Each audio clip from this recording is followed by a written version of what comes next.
Hi, I'm Arva, I'm Gracie. I'm Yuritsa. I'm Lexi. and you're watching SLPs in a Podcast, Episode 7. Yay! So we have another guest, Lexi Hopkins, which I'm really excited about because, as I mentioned before, she's my second-year buddy who's actually now a full-fledged SLP, and she's going to tell us all about her experience with AAC devices. Thanks for coming on, Lexi. We're really excited. Thanks for having me. So let's start by telling us a little bit about yourself. So I work right now in a residential program for children and adults with a diagnosis of autism spectrum disorder. We're located in upstate New York, huge campus, and we have about 150 students on our campus, and then we have a large adult services program. So my caseload right now is primarily young teenagers to like older teenagers, middle high school age. The majority of my caseload, they are nonverbal. I do have many kids on my caseload with high-tech AAC devices. I also have some kids that use lower-tech AAC, and I have some kids that use PECs as well. So part of my training, and since I've been working at this placement, has included taking PECs training, so I'm formally PECs trained. I've also had some formal AAC, CEU type courses that I've attended over the last little over a year since I've been working there. And I love it. It's been a little bit different right now during the pandemic, but I love working with the kids that I work with. It's a really fulfilling job, great place to work. That's so interesting because when you're in a residential location, I'm sure things just run differently. What's your day-to-day like? Exactly. So the students that are in our program, we're sort of like their out of school district placement. So their home school district was not able to support their needs to meet their academic and also their safety needs. So the students that come into our program live on our campus 24 hours a day, 365 days a year. They have family members that may come and visit. They may go home on breaks and vacations and things like that, but primarily they live on our campus. They have care 24 hours a day. So the majority of our students, in addition to their diagnosis of ASD, they also have an intellectual disability, typically with an IQ that's tested below 70 in order to meet the criteria for our program. So these are kids that if they are home with their families, they may not be able to be left alone. They have a lot of personal safety. They don't have a lot of safety awareness in things like in emergencies, the house is on fire, you know, knowing to need to run out the door and keep yourself safe, things like that.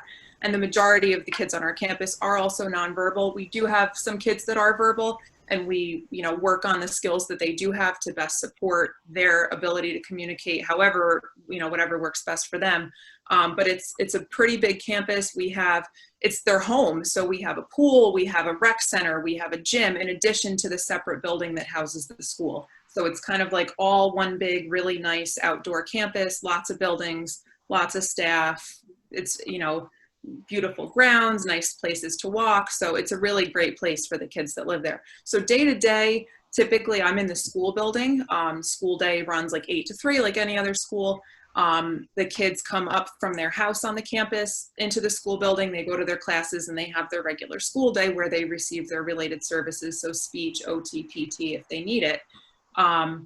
Right now with the pandemic though, that's been totally shifted. We did go remote for a little while. We were doing, I was providing telehealth. So I was providing teletherapy to the kids in their residence.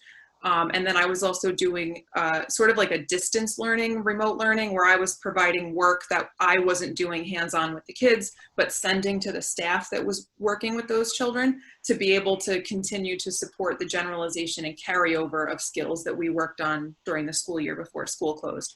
So then right now we're back in person, you know, little by little, wearing masks, full PPE. So it's been definitely a shift over the past few weeks, but I'm happy to be back in person. Because it's a residential place, the people caring for them are kind of in the loop of what they need to do to help support them. So Exactly. in a way, you don't have that challenge of like parents not really knowing how to take over the interactions with your clients. Like you kind of have a little more like support.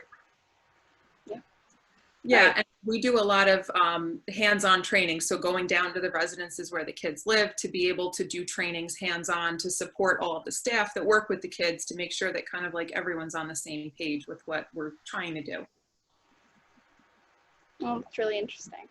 What do you think are the advantages and disadvantages to different types of tech? So different types of technology. When I have a student that I'm considering a new device for, or they have never had a device before, maybe they've been a PECS user and they've become very proficient with their PECS book, and now they need to move on to something a little bit more robust with the ability to expand their language. Before I consider what type of programs to try, I think about kind of like the kid as a whole. Are they a teeny tiny little kid? Or are they a really big kid? If they're teeny tiny, they can't be carrying some big giant device around with them. That's not going to be feasible.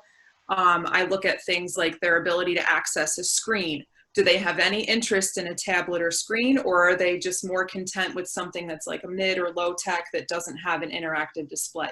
Some students don't have much interest in the more tablet style devices. They just don't see it as something for them to use to communicate. They're not interested in it.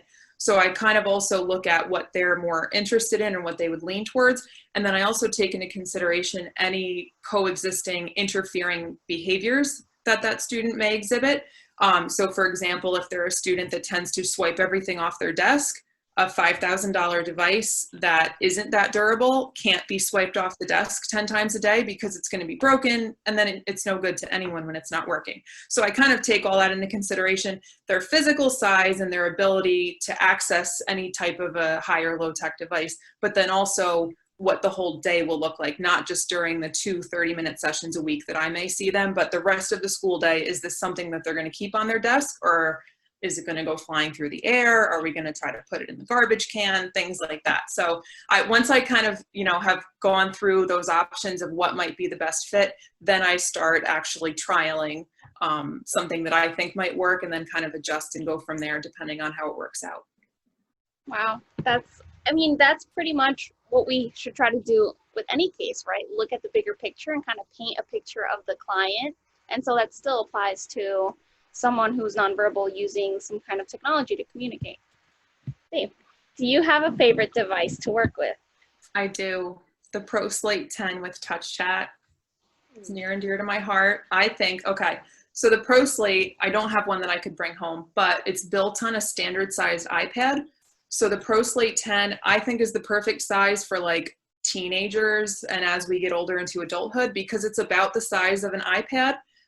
It's got a more durable case on it, a big rugged carrying case. It's got a sound pod on the back to give you more sound output. So if you're in a loud crowd, you could still order your food and the person across the counter would be able to hear you. So on the ProSlate itself, you have options with the different apps that you choose to use with the user of the device. I have a preference for the Touch Chat application. There are others on the market. There's Lampwords for Life. There's Proloquo to Go. There's a few other ones that are more of the mid-tech range that don't have as many dynamic features as Touch Chat, Proloquo, Lamp. But I just much prefer Touch Chat over Proloquo to Go, mostly because of the way the language system is organized on Touch Chat and the fact that you have access to upgrade that user to a more robust language system as their skills develop. Whereas with Proloquo, you're a little bit more limited. Yeah, so, I see what you mean, because when you choose you're choosing a certain category, you immediately jump to what you could probably add on to whatever you already chose, right? Is that what you're saying? Yeah. Folder? Yeah. So for example, like Touch Chat has the basic multi-chat 15 program is like a very common one that a lot of ProSlate users with Touch Chat have. It looks like this, 15, can't really see it too well, but I'll back it up. Yeah, kind of like 15 icons on the screen. But you don't have a lot of ability to manipulate the grammar, to use adjectives, things like that. It's a lot of nouns, verbs, core vocabulary.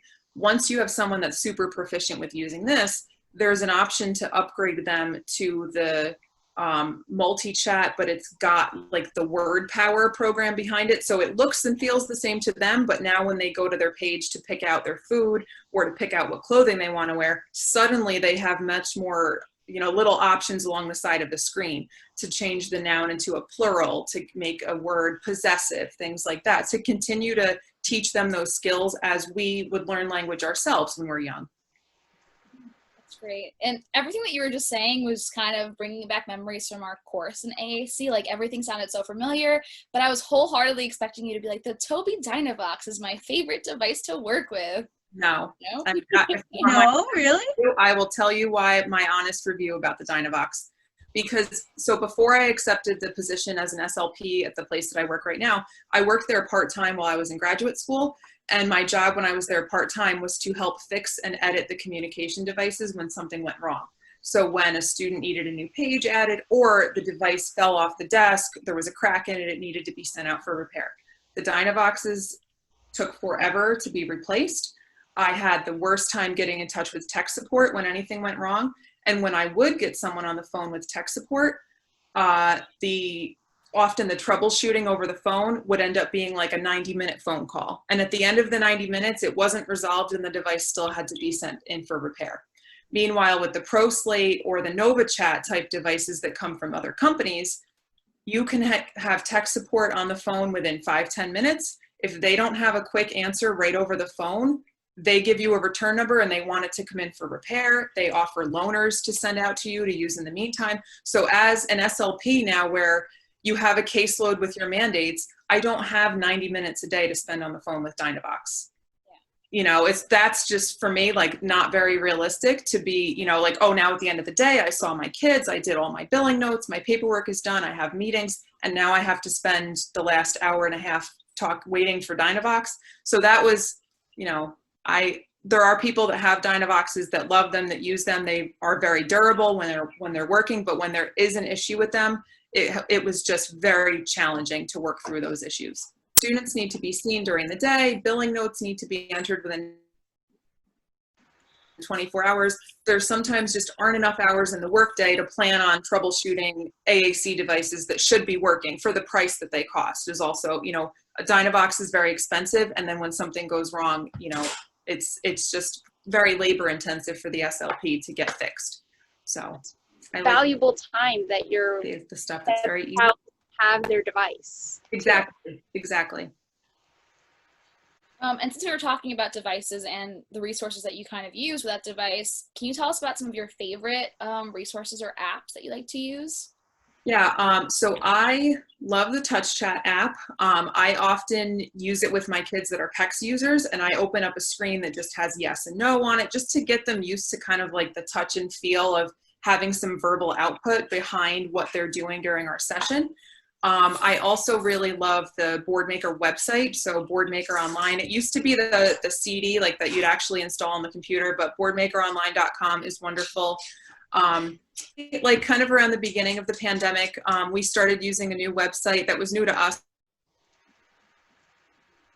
It's called classflow.com. And on classflow.com, you can upload your own activities to use on tablets and to use on the computer, but you also have access to a large library of other activities that people have shared.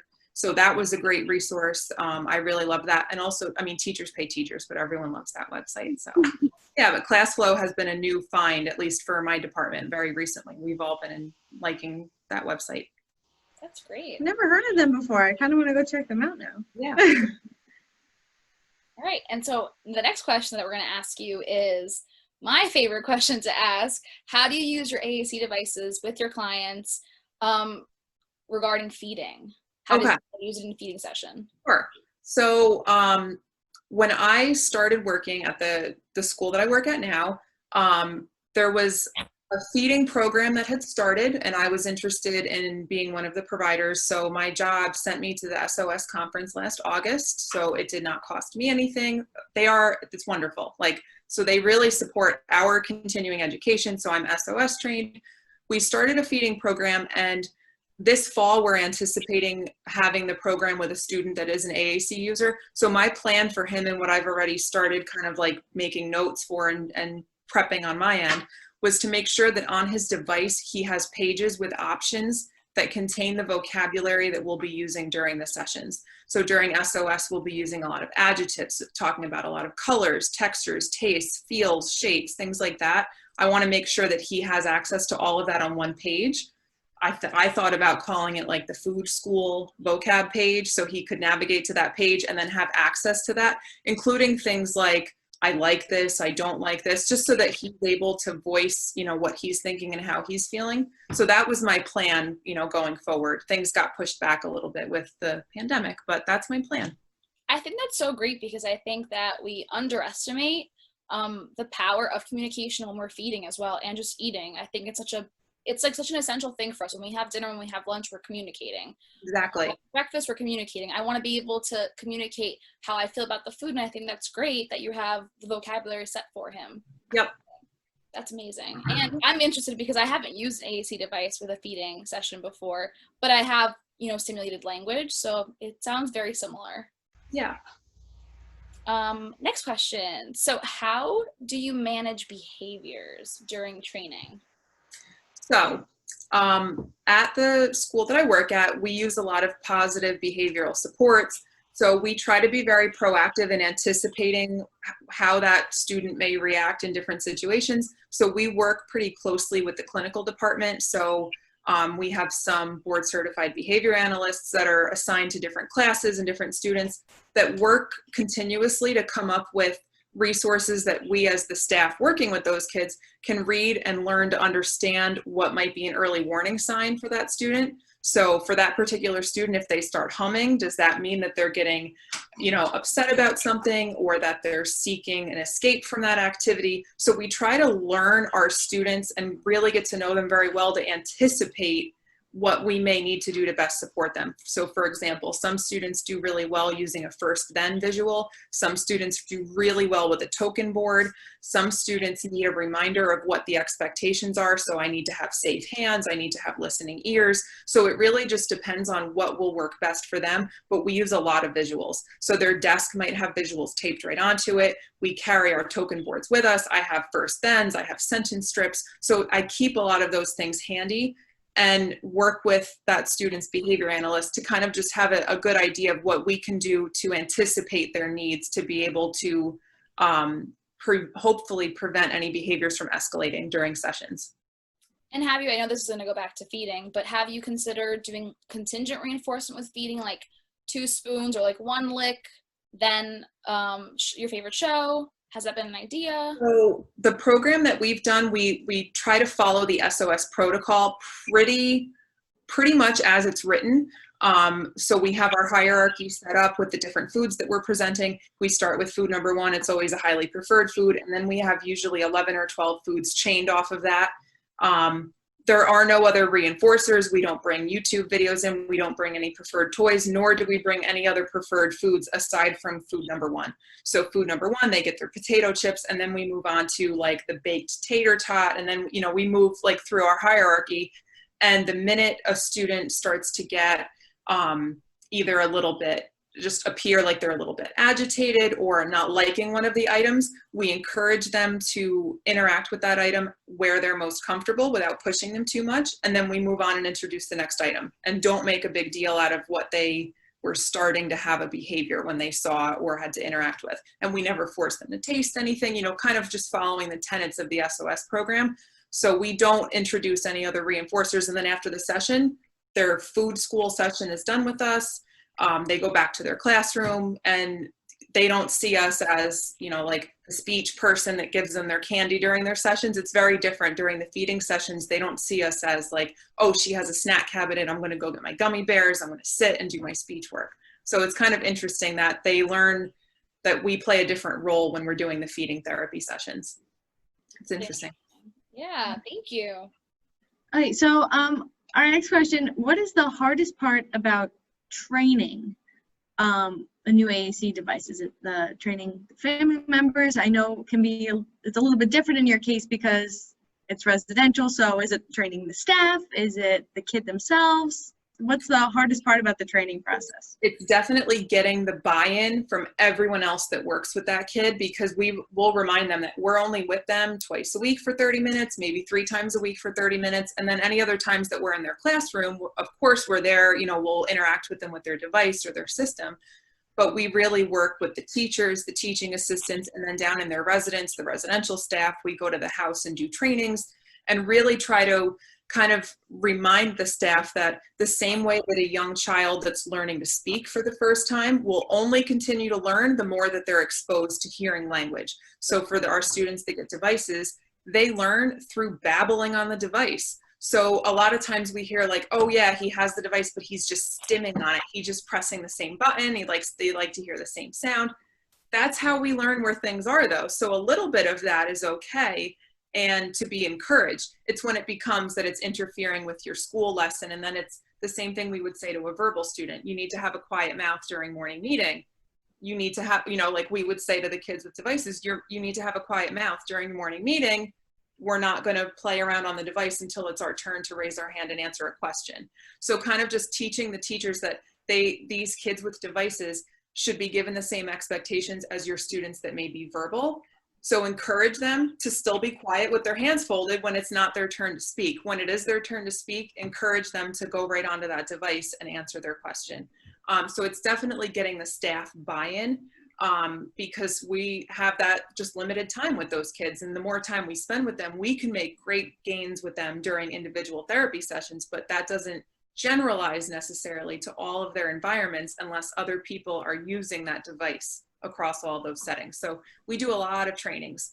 And especially right now, we've been providing some of our sessions in the residences. So now we're like in the house with the kids, with the staff that have been with them since March when the pandemic started. And now we're able to really like sit on the couch together while the TV's on in their house, grab the device and explore, model some language on it and show the staff that it's not something to be afraid of. I think a lot of adults, especially if they're not very tech savvy, they feel intimidated by the device. It's an expensive piece of equipment. I don't want to get in trouble if it gets broken. But, we kind of just remind them, you're not going to break it by playing around on it, by making sentences and going around flipping between vocabulary pages. You're not going to break anything. So don't be afraid to play with the device, really is what we try to encourage. That's awesome. I have to admit, I really, maybe like ignorantly so, didn't even think about babbling on a device like that. That's awesome. And it's a great way to explain it to people, because I feel like if I had seen a kid like that, I would have been like, wow, okay, maybe we should move to a low tech because he just stims on this. Like, I don't know if I would have thought about it like a babble, right. And that's really interesting. And we also try to honor when the student says something on the device, whether they intended it or not. So for example, I've had a student, he's still my student now, but he was like a little bit younger when I first started working with him, and he had his device. We're in the hallway coming back from our session, and he's playing around on one of the screens, and he hits the word old. So he got to his adjectives, and then he hit old. And I touched his arm, and I said, did you just call me old? And he started laughing. He had an intent, he was kind of just playing around, navigating, learning his own device. But when I gave that very appropriate response to what he said with the device, he looked at me like, wow, like I kind of just made a joke with her and was laughing. Like those are the types of things when a student has that spontaneous an utterance that they produce with their device and you react appropriately to it. So they, call someone a funny name or, make a funny request or like, ask for a kangaroo. Like, well, we're not in Australia. There's no kangaroos here. Kind of just giving a response to what they've said rather than just ignoring and trying to correct it. That's how they learn what those words mean. Right. I think that's great. That's awesome. It's amazing. That really is awesome. Yeah, I find also even like following their lead, like valuing when they're frustrated and they don't want to participate. It's like, okay, well, like, how do you feel? Tell me how you feel. What do you want? Like, what should we do? Like, just like valuing whatever they say and how they're feeling with the device too. It doesn't have to be so strict and rigid that it's like, you have to write the sentence, kind of like going with the flow, I think, being flexible. Something that I try to do too. But Yadi, while we have you here, conversely, Lexi has the residential program, but your kids are day to day. They come to school and then they're home with their parents or they're telehealth. So how are you handling the training? Is it a little bit different than what Lexi said, or do you like agree with it's more so the people in the environment than the kid that's the harder part to train? What is your experience? I think it's the environment for sure. I think the staff isn't as educated. Like, in how to use the device, how to incorporate it into the classroom. There's teachers who are really great, and then there's teachers who, you know, the child is stimming on it, so they keep it away because they just can't deal with the child stimming on their device. So I think the main thing that I see so far is kind of it being used outside of the therapy room, because I'm the main person working. Like you said, 30 minutes twice a week is not enough for it to generalize. And so I think that's definitely one of the big challenges that I'm seeing. So the students that I see are on more high-tech devices, Proloquo to Go. That's what we like, the common one that's being used. Right, so they are actually bused from outside school districts. So I would say like they're still taken out of their environment, and they come to our school. So it honestly just depends on the parent, but most parents are very interested in how to organize their child's device, how to incorporate it into the home. I haven't seen too much, but from what I remember and like what I hear with my supervisors, they just have a good relationship with the speech pathologist in order to ask for things that's going on at home, things that they can incorporate. So I think in that way they're good, but I guess it depends. It really honestly depends on every family, depends on who the teacher is.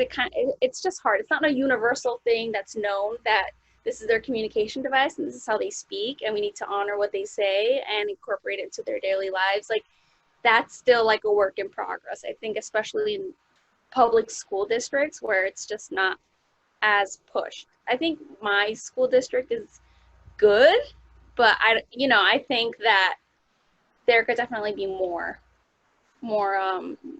education on it. Even I feel like I don't know enough about AAC. Every time I talk to someone about AAC, I feel like I learned something new. We took classes, used devices with kids, but still there's always another thing to learn with AAC. It's just not talked about enough, I don't think.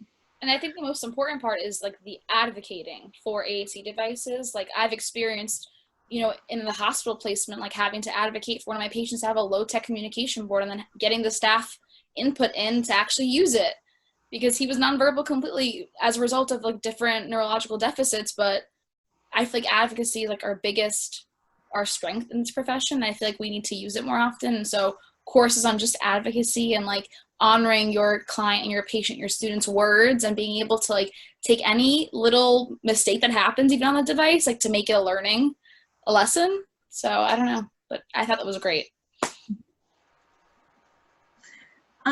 So how do you find financing affects your decisions? Does it matter as much when it comes from a school, or is it still family funded? What's going on with all that?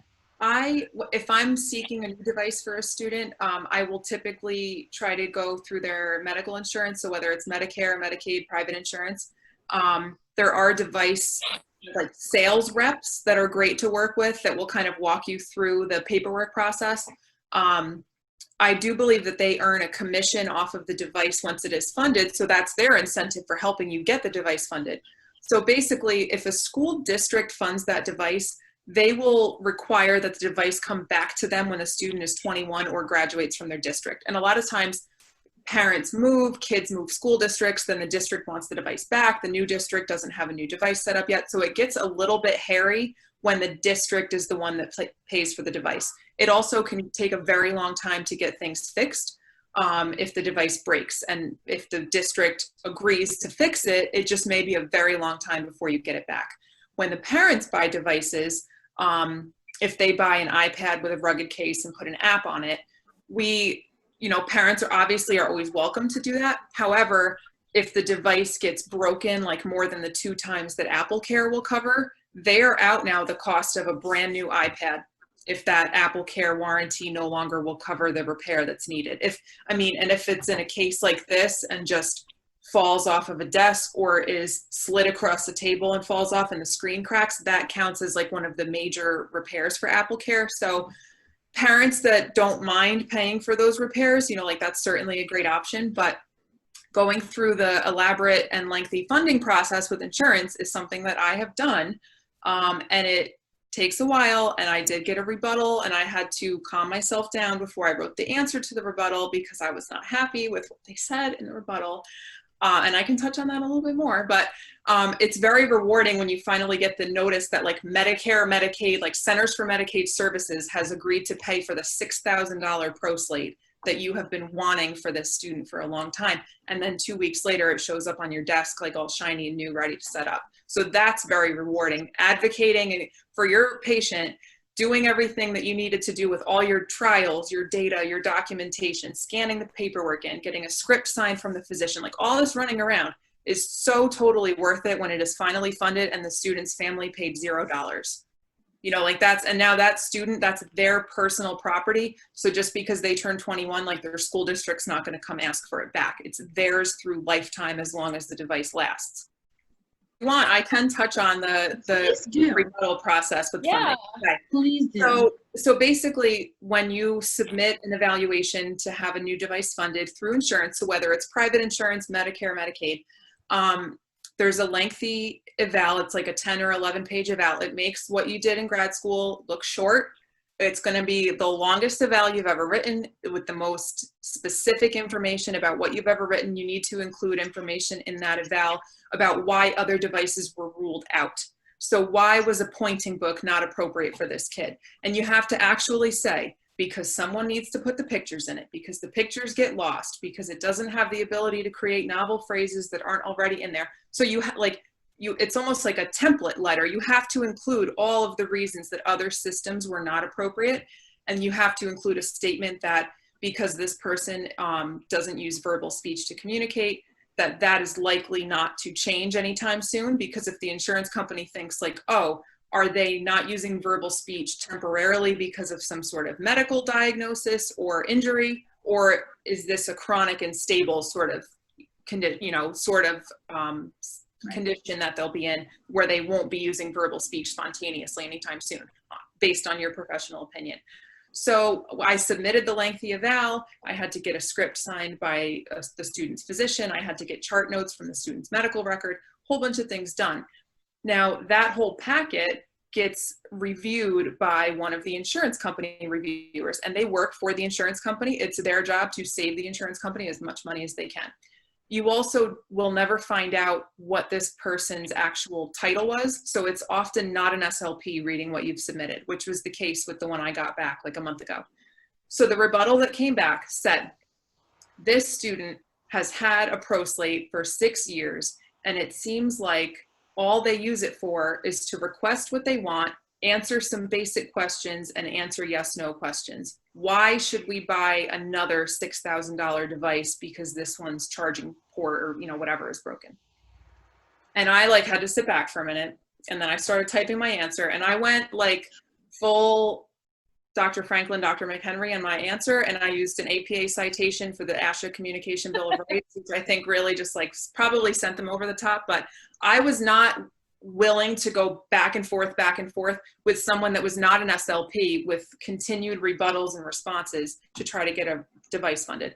So basically in my response, I said, the student, in addition to their diagnosis of ASD, has an intellectual disability. That does not preclude him from needing access to make his wants and needs known. He's able to ask for basic, like when he has a headache, he's able to use the device to express that. Having an intellectual disability does not preclude your right to communicate. So I basically wrote a lengthy paragraph to that point, cited the Communication Bill of Rights, and so for someone that may be a physical therapist or a nurse practitioner at the insurance company reading it, I'm sure they got that response and were like, wow, she's right, that makes sense, because 48 hours later it was funded and shipped.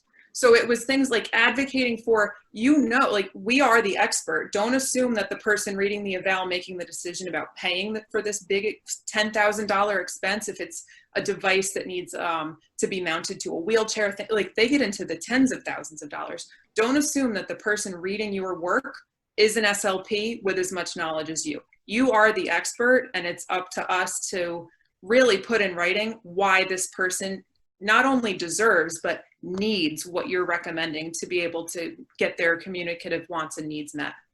So that was my soapbox about the rebuttals, because I wrote that Yes. rebuttal, signed it with my whole credentials. Like I really wrote the MS very clearly, all out on pen, very clearly, and it was approved and funded. So don't be afraid to say, it may need to be said if the person reading it is not an SLP and is not familiar with what AAC is. They're seeing it as just a $ on a piece of paper. So yeah, don't be afraid to stand up for what you know that your patient needs. I love that. I love this. I feel so empowered right now. I need someone to advocate for. You have your clients, Gracie. I do my clients. Actually, that brings me to the next question. Good job, Yadi. So this one is one that is burning in me to know the answer to. I currently have 3 kids I've tried to trial low-tech communication boards on because I'm doing telehealth. I can't be there with them. I've laminated sheets. I've sent them to the families in the good old snail mail so that they can have them wherever they go, because if they just print them, then, they get messed up and I feel bad. But it's been so difficult to try to teach them how to use it via the computer when I can't even show the parents. So I'm kind of, sometimes I'll share my screen and I'll say, okay, you see that button? Have them press this button, or, or tap it with their fingers, or take their hands. And how did you manage your clients with telehealth? Because presumably they all needed this extra assistance, and I find it such a struggle with the 3 that I have right now. Right. So once we started doing the teletherapy sessions, we kind of were given the directive sort of from the powers that be that we are not targeting their formal goals. It's a pandemic. We're not meeting their regular mandates. Their quarterly narrative for the end of the 4th quarter of this school year is going to be some crazy note that there was a pandemic and the goals couldn't be formally addressed using in-person therapy. So that's basically what our paperwork looked like at the end of the quarter. But the sessions, I would do a lot of reading a book and providing a pointing board that went along with the book with some of the core vocabulary that were contained within the book, and then some of the more fringe vocab that were specific to that story, sending it to the student wherever they were. When then it was printed out, didn't need to be laminated or anything, but just having them look at the screen. Okay, look, I found blue on my screen, find blue on your paper, and then encouraging whether it was the parents with them or the staff to just make sure that they're looking, try to make sure that they're attending to the page. So I wasn't focusing on have your device, I want to see the device on the screen, because that was just so difficult. And given, our guys, when we were doing sessions, there were sometimes 7 or 8 kids that all live in one house together with staff. So whether you were doing an individual or a group session, to try to even see that many kids on the screen, I mostly just focused on social interaction, sitting all together on the couch, coming up one at a time to wave hello, come up one at a time to vote for your favorite ice cream flavor after we read a book about ice cream cones, something like that, just to continue the social interaction and the turn-taking activities and giving materials to your peers, doing things like that. And I didn't focus on the actual taking data on let's trial this system or let's trial that system, because it was just so challenging. And it's you have to have either staff or parents that are so proficient and invested, and that's what's hard. Parents are working from home too. They have other kids in the background. And so it's been challenging for everyone, definitely. Yeah. I don't even know how you did a group session with telehealth. Trying to think about one kid is already stressing me out. I thought ahead of time about what candy the whole house might like and made sure that the staff had a bag of Sour Patch Kids available. And then I would say, okay, nice job sitting to start your group speech work. Everyone can have a Sour Patch. And then the kids were like, there's a potential to have candy.